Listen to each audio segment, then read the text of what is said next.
Today I visit with artist Lana Costanzo from Columbia, Missouri. I'm Rick J., your host, and this is Spotlight on the Arts.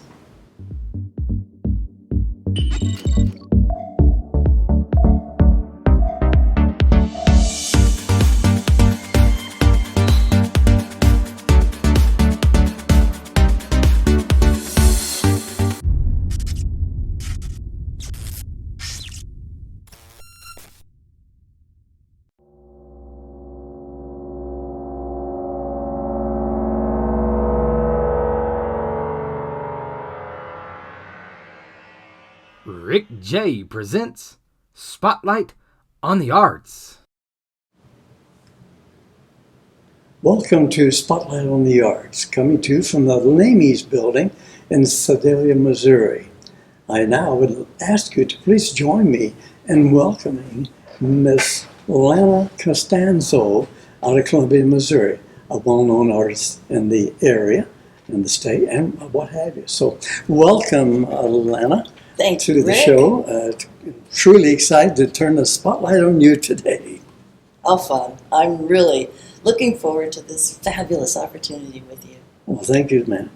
Well, this is your first visit with me on Spotlight on the Arts, and I have been looking forward to your interview since we recently met at the Don Museum of Contemporary Art, where we both were viewing the Synthesis exhibition there, Synthesis exhibition 2023.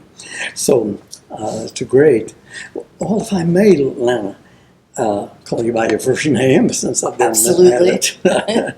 Please first share with the viewers a little bit about Lana Costanzo. Well, first of all, I have a motto, and my motto is happy walls equal happy thoughts. So when you look at fabulous artwork or photos or whatever in your home office, in your yacht, wherever you are, they just create such wonderful happy thoughts. And so that's my inspiration, which is to create art that people can smile and laugh and enjoy themselves looking at it. Now, could you then share with us, with people around the world, that you're a human being, you have a life? Could you share a little bit of personal? And then we'll get into your inspiration in a moment. I was born in a teeny little town in St. Mary's, Pennsylvania. And every weekend we would have a magical celebration and a big family. And my Uncle Vince would play the accordion and Uncle Bunker would play the fiddle. And we would dance the polka. Anybody dance the polka these days? Probably not. And we would sing songs like My Wild Irish Rose and Roll Out the Barrel and that sort of thing. And the adults would drink beer and wine and homemade moonshine that my grandmother made. This is a very German Catholic town. And so during Prohibition, my grandparents were bootleggers. And they made primarily wine for the priests, the Catholic priests. The church was a half a block down the street. So, I see. So that was fun. So we always had these great celebrations. Right. And what was your part, sharing with the world, what was your part in this? I was the first grandchild in a big family. So my part was always pulling people to dance with me. So so my aunt, who was a seamstress for Clearfield Fur, she made fur coats. This is Pennsylvania, anyway, and a long time ago. But anyway, she made a stuffed boy doll that hooked on with elastic on my hand, my arms, and my feet, and so that I would have a dancing partner. So I would stop, and she dressed him. He was my height. Yes. And so that I would stop asking everybody to dance. Now, can you share with everyone that your education, did you major yes. at a level? Would you like to share that to background? I always kind of do a brief one on that. I have 4 degrees, and I have 3 graduate degrees, and one of them's in art. My undergraduate was in art as well. What was your major then? Art. Art. And I then see. the two other graduates, I have a master's and a PhD and stuff. And where did you acquire these? And what- Mostly San Jose State. Yeah. And where? San Jose State in California. Oh, I see. Yeah, the So state of California. you're familiar with the California crowd.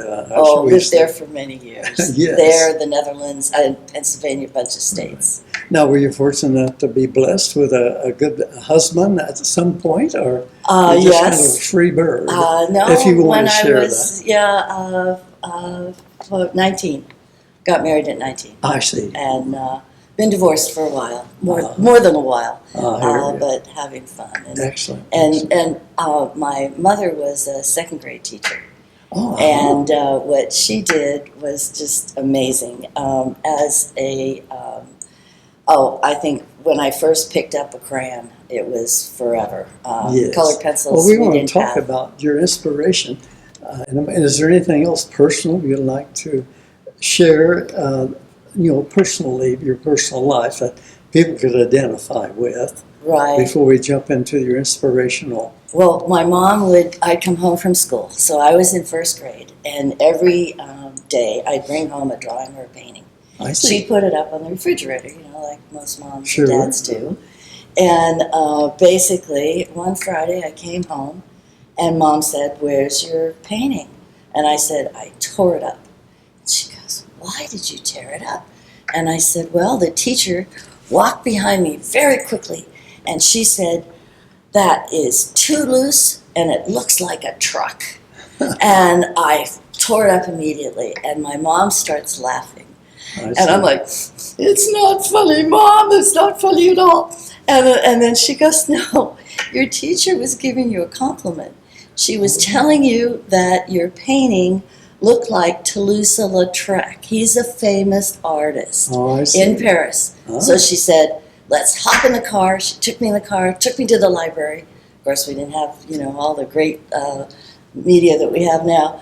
And we looked him up. And so that was like wonderful, just wonderful. Well, you've been a visual artist for quite a while. How many years could we All date my that? life. All your life. All my life. Well, can you share with us how then you really became inspired to become an artist? David Hockney, although that meaning a producing and selling artist, as well as an artist and occasionally having a David show Hawkins. here or there.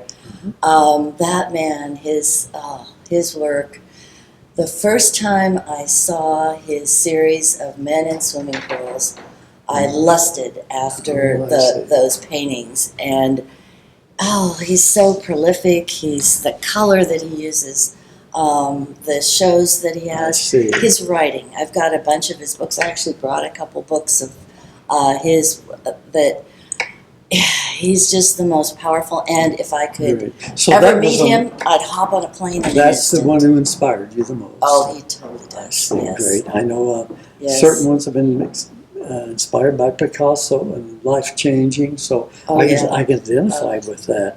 Well, so that's the person who inspired you most, I guess, at one time. What continues you to be inspired as an artist today? Curiosity. I am a very curious person. I am curious about everything. The crack in the sidewalk. Now that we have Alexa and Siri to ask questions, silly things like, can you reverse a vasectomy? And the answer is yes.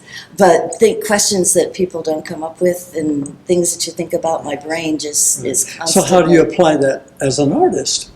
I apply that where all of a sudden I go, okay, vasectomy. What do I want to paint that might have to do with a vasectomy? Or color. Color is so inspirational, and I'm constantly checking out colors and creating colors and lines and form is like any artist. Once it's picked up on, personally, once I have it in my brain, I'm ready to try to lay it on the canvas. When you're painting, yes. Very good, very good. And before time gets away from us, can you give us your contact information in case someone would like to reach out to you for more information, maybe even inquire about a commission piece? Absolutely.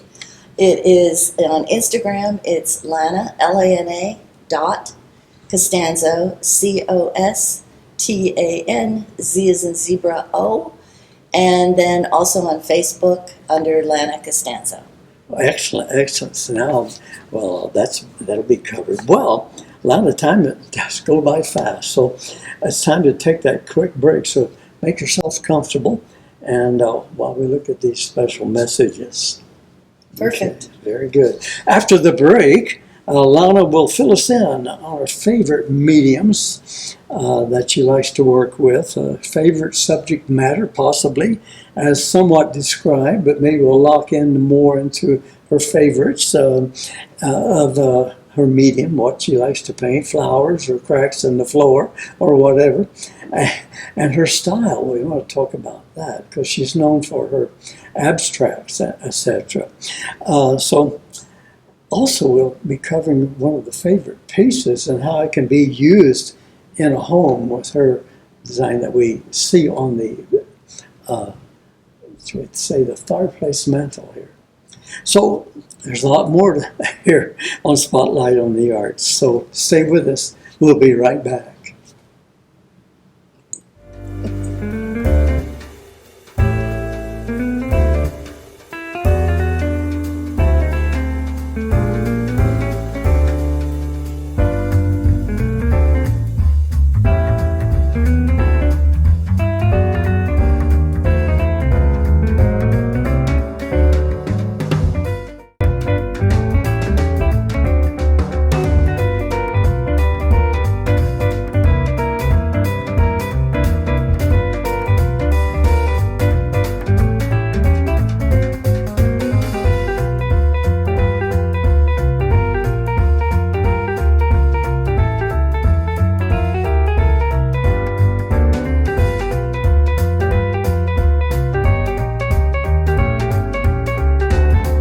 This facility doesn't look anything like it did when I first saw it. My very first job was right here making Levi's for the J.A. Lamey Manufacturing Company.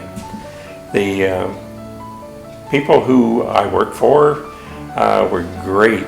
It was hard work and it was brutal, but the family that owned the building were fair and honest, and they were great to work for. I worked here 7 years. My father worked here 21 years, and my mother 10 years. And it was just a great place. I've never regretted it.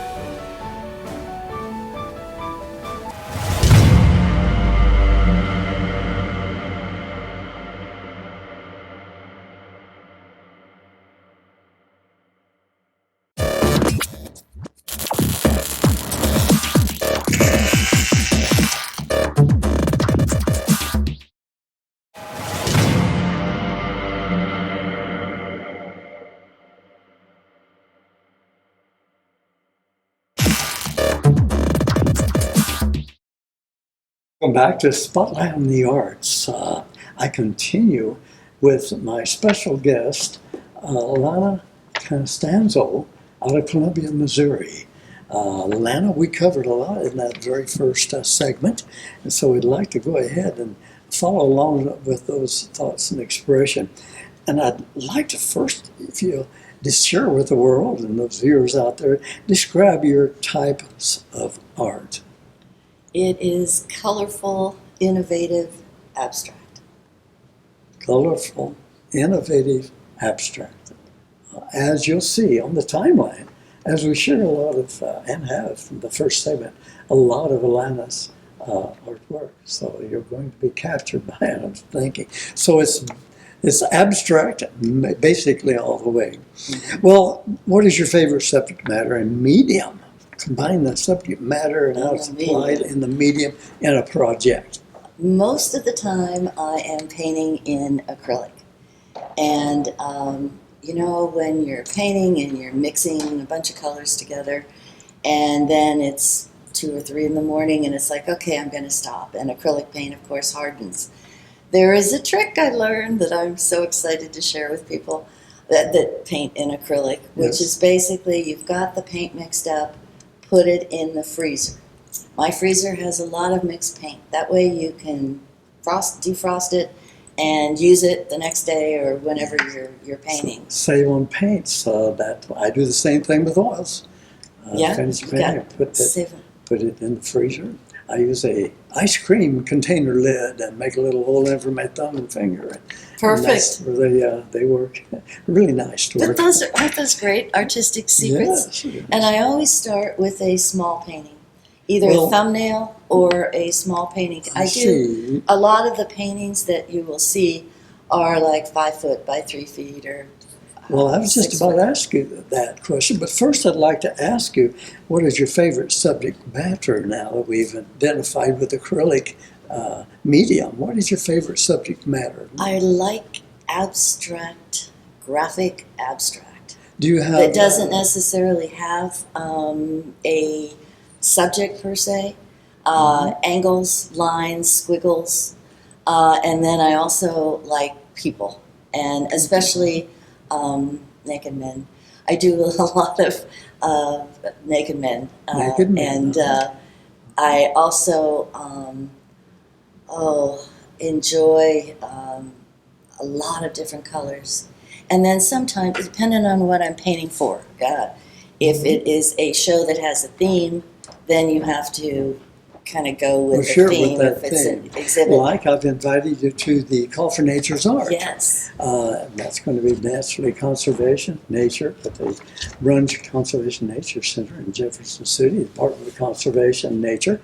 So I'll be excited to see what Lana comes up with for my show in November, December there in Jefferson City.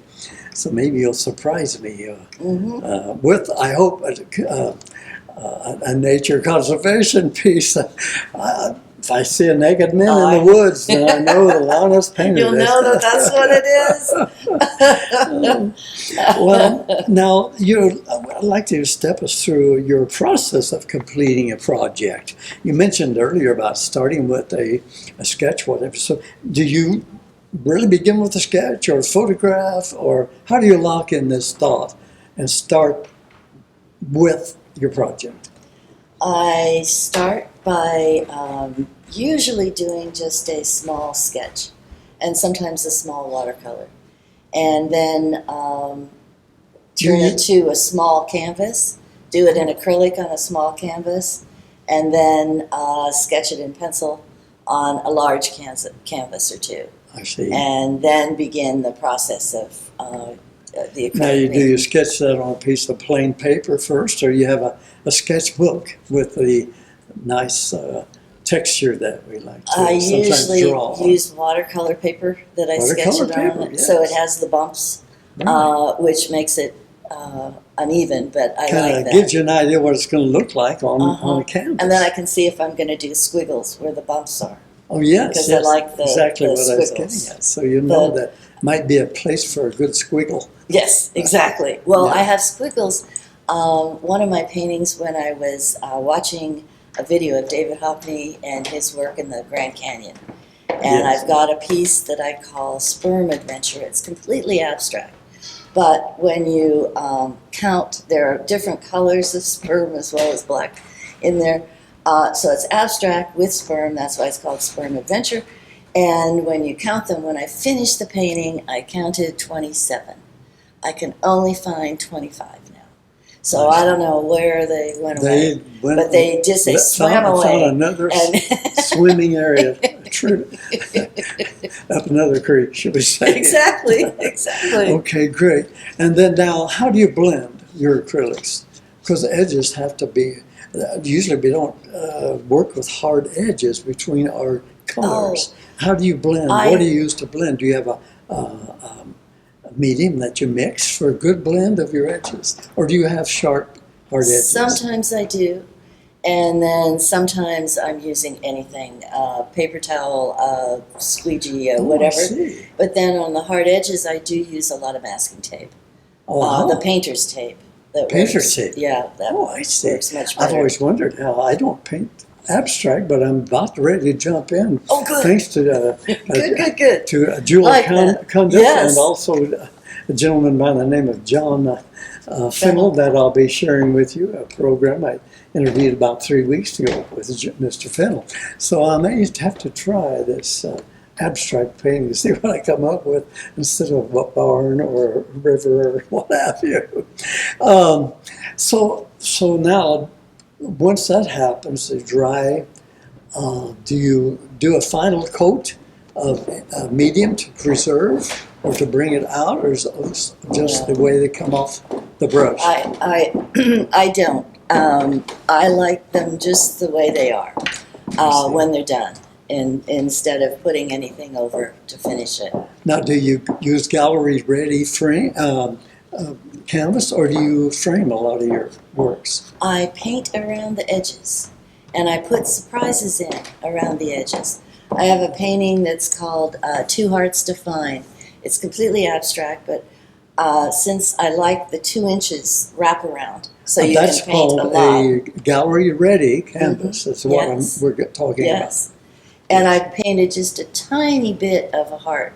And so the name of the painting is Two Hearts to Find. So you have to go into the wrapparound to find the rest of that heart, and then you have to turn it around Excellent. on the edges to find the heart that's in So the middle of another side. that So when you look at gallery- it straight on, you can't see the 2 hearts to find. So the gallery ready canvas finishing on the edges gives you the a chance to put a heart there. I like gallery ready. I also like the frame ones. So, but I usually Yes, concentrate both on are oils. So fantastic. sometimes I use mixed media, take an acrylic and paint on top of that as a base. Do you ever use a base coat like a light brown or a rose color or a light blue, and then come on top of that, or use basically a white canvas? I do both. You do. And I also leave a lot of the raw canvas. I didn't. Oh, you do? I didn't realize that, because sometimes I do an extra coat of gesso on the white, or Yes. I use the titanium white and paint it as well. But all of a sudden, I was looking. I had a show during COVID. I did 32 paintings, and the show was called The Blues, and almost every painting had blue in it. Yes. But as I was looking at all of them up, I went, oh, that's interesting. I never really noticed all these many years of painting that I do like to leave white areas as well. From the canvas itself. From the- so In it's other words, raw you like to canvas. leave what they call the tooth. Mhm. Instead of filling the tooth like you would fill for a portrait, fine, smooth, you like to show the canvas itself, the raw tooth. Oh, that's interesting. So do you do framing also? Framing. Okay. Yes. Now, you spoke of different shows. Can you share of a couple recent venues that you've been able to share, or one that Oh, is absolutely. really stands out in your mind, where you really seem to reach your viewers? There are 3 shows going on in Columbia right now. I have That's Columbia, Columbia, South Missouri. America. I like that. I wish there were 3 shows in both Columbia, Missouri, and Columbia, South America, and any other Columbia that's. That was good, Rick. I Well, like that. we're worldwide, so with the show, anything can happen. Oh, I've had exhibits in the Netherlands. I lived there for a while as well, I see. and London and whatever. But the 3 shows in Columbia, Missouri, right now. One, I have 10 paintings at the Boone County Government Building, I see. and then 7 paintings at the Basement Reef, and 2 at Columbia Art League. And super. their show that's on right now is called Bear, and so it's all going to be nude Bear. people. I see. Not going to the show, but Oh. on the walls. On the wall. Excellent. So you're basically, you concentrate now, like me, in a central area like Columbia, Missouri, I guess. Excellent. As long as you're active and people are enjoying getting a time to look at your art, that's what counts these days, especially with gasoline prices. Absolutely. And I've Great. had some shows in, not Boone, where the other one? Roachport. Bridgeport. A couple Yes. in Roachport, Missouri, where the winery is, and That's, the art gallery there as well. and there's a few art galleries there, I understand. and great wine, Rocheport, Missouri, Yes. off of I-70 highway. So that's Yes. you can also view there. Well, now I'd like you to. Now we want to turn to a painting that's here on the mantle. Can you tell us the name of this painting and its origination, where this idea came from? This I one, guess it's this one as you're showing here. yes, this Yeah, one so- right here. This one's called The Kiss. And this one, I have a surprise on the wraparound that we were talking about, which you'll see in a little bit, called The Circle of Love. Okay. And the concept behind this was for the viewer, when it's on their wall or whatever, to feel the passion coming from this lovely couple. And also to kind of get them in a, a situation where you can't tell if she's going to push him over or if he's going to push her over next as they continue. I see. And so Okay. it's just a fun, and it's also, All right, well- my work, I like people to, like, let's say this couple is a real couple, and they have the painting in their home, and they have a disagreement, and they're not doing very well.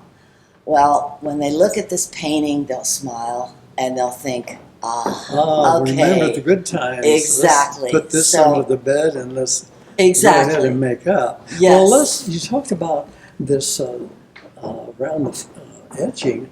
Let's take time now to demonstrate what you're talking about. Fabulous. I'd like to share something that I feel is really important for all of us that have paintings and photographs in our home. Basically, most people, myself included, except I do mix it up after a while, but you buy a painting, you take it home, you put it on the wall, and it stays there till you move or something. So I'd like to share some things that you can do at home with your family, with your grandkids, and just for fun. And so there are going to be a few positions that I'm going to move this painting into. And the first position here, I am going to show you the circle of love at the top of this painting, so you can see it. And then we will see there we go, there's the circle of love. We're back again, and this is position 2. And if you do look at it, you can see that she's on top on this one. So this is position 3. And see how it has completely changed, where now you have this whole area here with the greens all over there. And it just gives you a totally different look. And this is position 4. So I'm going to leave that one to you, the viewer, to be able to decide which of these 4 positions you like. This is the over-the-shoulder look here. And this one is any square painting or photograph that you have, you can turn into a diamond. So here we have a diamond shape, and also, especially if you have smaller paintings or photographs, you can hang them in corners with fish line, because most people don't use corners for hanging artwork or photos, and this gives you that fun opportunity. So enjoy some of these things that we just took a look at. Well, very good, Lana. Thanks for that presentation. Ms. Costanzo, I want to thank you once again for spending the time with me today on Spotlight on the Arts and contributing what you like to share, your love, your passion for art. It's been really an inspiring time to visit with you. And I'm sure it's been informational, educational points that you brought up, experience for everyone worldwide now, thanks to GIJ, Global Media Entertainment. Well, so Lana, again, thank you for spending the time with me and having a chat and sharing your awesome art. Well, mucho thanks to you. Really appreciate it. Merci beaucoup. Well, I understand you identify, I guess, with chocolate and art. One of my own quotes has actually been published in International Artist magazine along with one of my paintings. But I would like to leave you with, like chocolate, art makes the world a much better place. Very good. Thank you again. Thank you so much. Thank you. Well, that wraps up another look at an inspiring artist here on Spotlight on the Arts. I want to thank everyone for joining us here today here at the Lamey's Building, a great venue to shoot at. And I want to thank you for joining us today and taking a look, finding another great abstract artist. So thank you once again. Rick J saying, stay healthy and safe. Don't forget to subscribe to GIAJ Global Media OTT Network. Rick J saying, see you next time.